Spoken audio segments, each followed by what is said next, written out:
Good morning.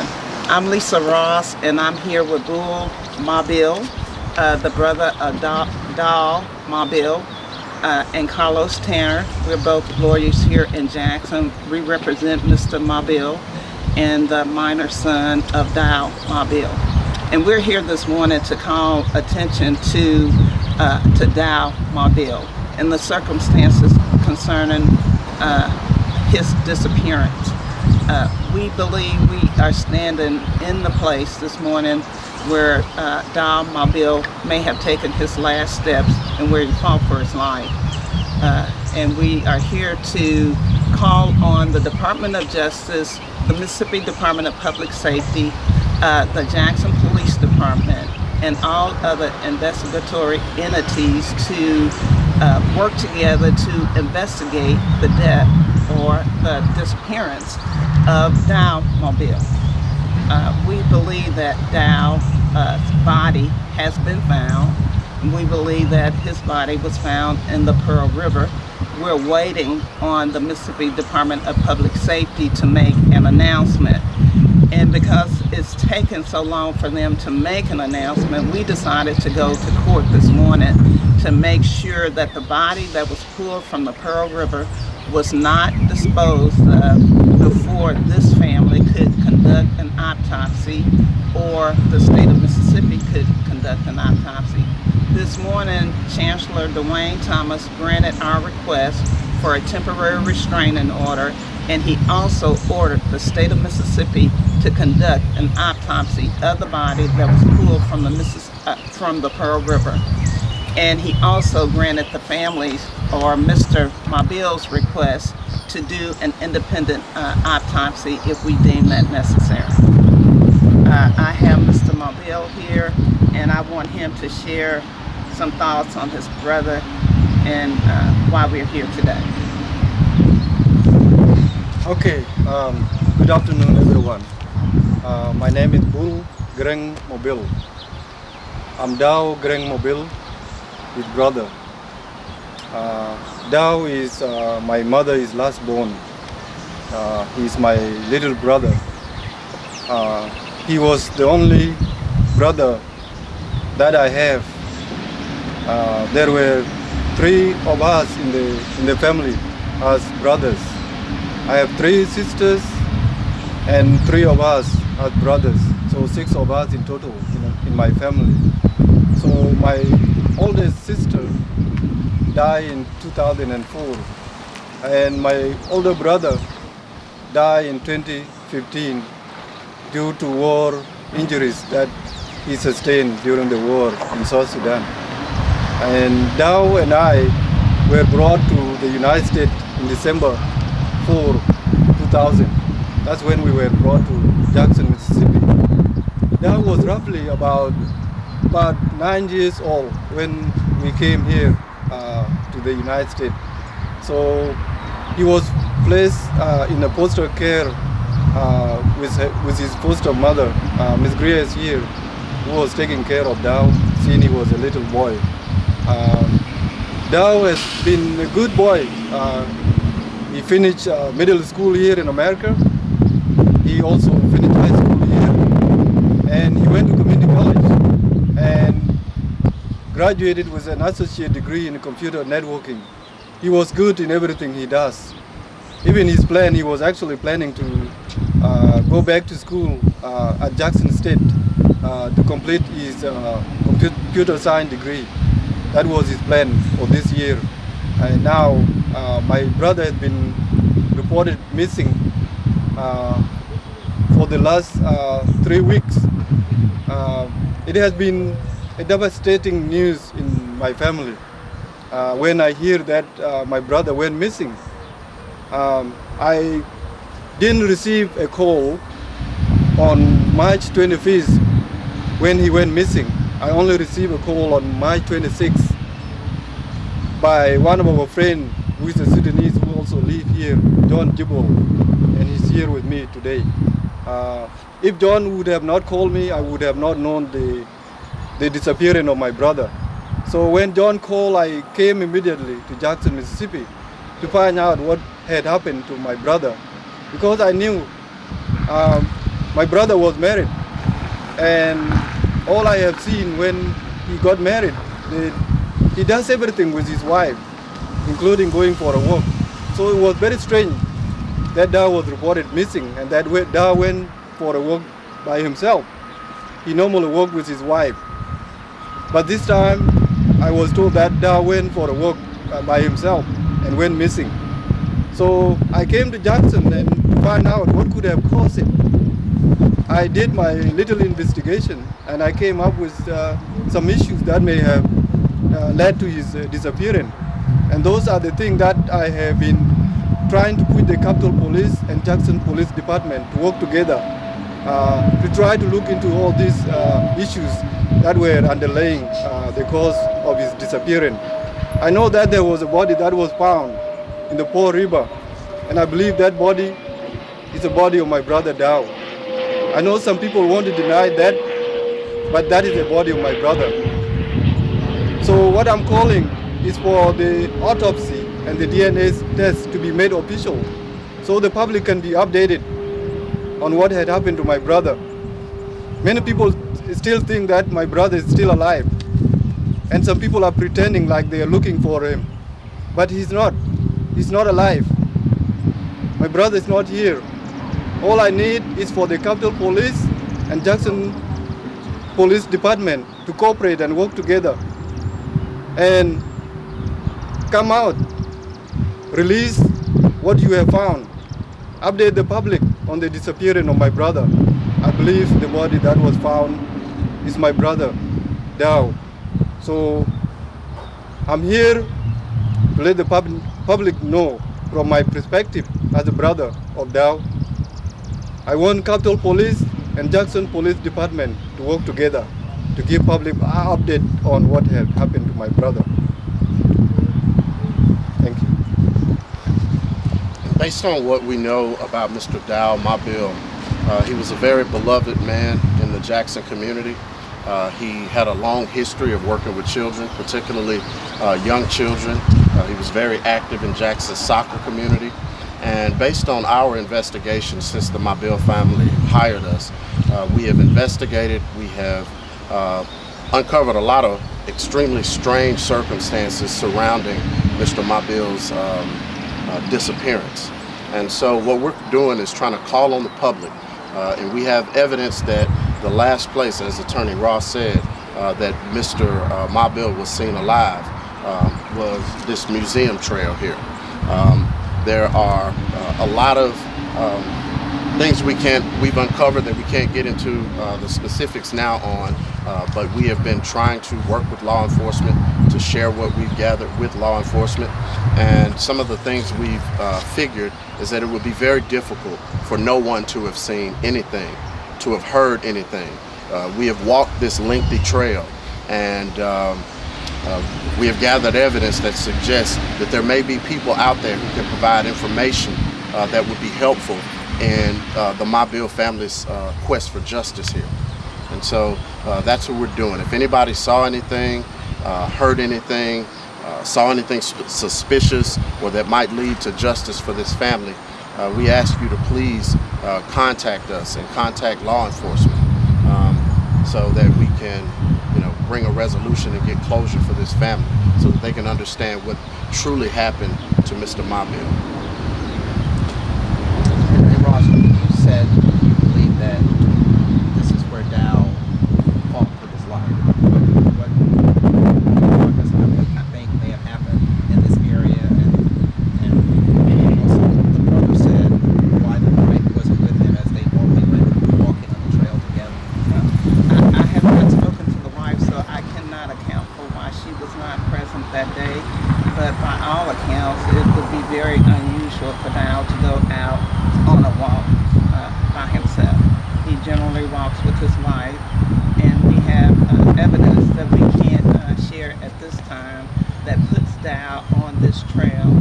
And we've seen some of the pictures of Dau's, what we believe is Dau's body, and the body had physical harm. And we believe that it was brought on by others. And there is a video, that show some people putting what we believe to be a body into a vehicle. There were cars passing along this street right here. Go around that curve. There were cars that passed that truck that was back in, and we believe that somebody driving along the street that day saw something suspicious, didn't know what it was, and kept going. So that's why we decided today to come to the trail, hoping that this would trigger the memory of those individuals who were driving along this pathway that day, anytime between 1:45 and 2 o'clock that day, and maybe perhaps later. Certainly, afternoon. And certainly it's very concerning that someone goes out for an afternoon walk and comes up missing, supposedly, in broad daylight. And as you can see, this trail is very open compared to some walking trails here in Mississippi that are more secluded. But this one, we believe that someone had to have seen something. And if they did, we want them to call the FBI. We want them to call the Department of Justice, the Jackson Police Department, and Camp Police. We want to bring a resolution to what happened to Dau, and to do away with this fantasy that Dau just disappeared into thin air. So you're saying that there's a video, or I guess surveillance video from a business or a home nearby that appears to show someone putting his body into a truck? We believe that someone may have, in not acting alone. Of course, 3 people, one person could not handle the body alone. So we believe that there were individuals involved in removing Dau's body from the trail. And can you talk to us about why you went to court this morning to get this temporary restraining order? We were very concerned that Dau's body could be released without a proper autopsy being done, and we know that autopsies are very important in determining the cause of death. And this family wants to know the cause of death of Dau. Dau did not escape or run from a Civil War incident to come over here and have people to believe that he just vanished. He's very close to his family, and he would never just walk away and not leave them with any word on where he is and what he's doing. This was very abnormal for him. So we're here today. We're hoping that individuals who saw something or heard something strange that day will call the FBI, will call the Department of Justice, and report what they have seen. It's very ironic that Dau may have lost his life here on the Freedom Trail that leads to the Mississippi Civil Rights Museum. Very unfortunate. He didn't deserve to die this way, and we want to make sure that whoever harmed Dau is brought to justice. In the document and Chan's report is his brother opposing his wife. Well, we had to do what we had to do, right? The wife had every opportunity this morning to appear and to make her objections known or agree with what we were doing, and she, for whatever reason, chose not to appear, which is her right as well. But we are pleased that the judge has granted our request for the temporary restraining order, which prevents anyone outside of law enforcement from having anything to do with his body until a proper autopsy has been completed. And once the state of Mississippi has completed their autopsy, if we deem it necessary, we will have an autopsy done of Dau's body. We are determined to find out exactly how Dau met his death. And we believe he met his death here somewhere along this trail. His wife has been pretty vocal and pretty present in the media. Were you surprised she didn't show up today? No comment. Can I just ask the brother, what's been going through your mind for the past few weeks? And are you also suspicious that someone may have brought on your brother? Yeah, definitely. So, like I said before, when I received a call in Easton that my brother went missing, and I did receive a call from his wife.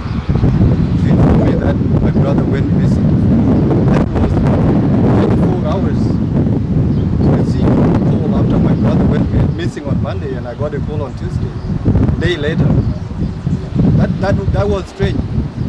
So there was no any other immediate relative in the United States here except me, that if my brother went missing, she could have called me. So that was one of the red flags for me, that perhaps, maybe, did they have an argument? If they did, that may have caused my brother's disappearance. And all signs point to that. So that's why I need further investigation on the cause of the disappearance of my brother. And now, like I say, my brother is the youngest of our family. My mother is still lives in the refugee camp. She's devastated. All of us are. We want to know what happened to Dau. And if anybody had put their hand on my brother, these people will have to be held accountable. And that's why I'm here. I will get to the bottom of it. And that's why I have been pushing the Capital Police and Jackson Police Department to work together to get to the bottom of the cause for the disappearance of my brother. So this is to take a young life like that. Dau is only 33. He was born on December 24th, 1990. 33 years old with a lot of potential. How many people? Dau is well known here in Jackson. Very beloved. He plays soccer. You will be able to see a group of people that play with Dau. He always enjoy being around people. And for someone to think of hurting him, as he has been gone for the last 3 weeks, it's just very unconscionable. The reason why we were brought to the United States, we were brought because of safety, because we came from a war-torn country. None of us could never believe that we would have lose our life here. We thought this is the country where we could live to see our kids and our grandchildren. And look what happened. My brother is not here. He cannot even raise his young boy that he had. So I'm now left to raise Dau, his orphan son. I have to hold these people accountable, and that's why I want cooperation from the Capital Police, Jackson Police Department, to get to the bottom, so I can start holding these people accountable for what they have done. Let me just understand. You said someone other than your wife? His wife. His brother's wife. I'm saying someone other than your brother's wife contacted you to say that he was missing. Correct. I never received a call from my brother's wife, Krisa. She never called me. The only person that called me in Easton was John Gibble. He's standing over there. He's one of our Sudanese members that live here in the community. When he heard of the news of Dau disappearing, he called me immediately that Tuesday morning at 6 o'clock. That's how I was able to find out. So it's a strange thing. It's a strange thing. When Dau got married to Krisa, we didn't have any issue with them. We welcomed them with our whole heart, you know. The purpose of getting married in our culture is to carry your family line name, you know. So we were expecting Dau to have his own family, raise his kid, be with his own wife, and that his family become our family also, and that we are also their family members. For something like this to happen to him, it's very strange. It's very strange, and I will get to the bottom of it.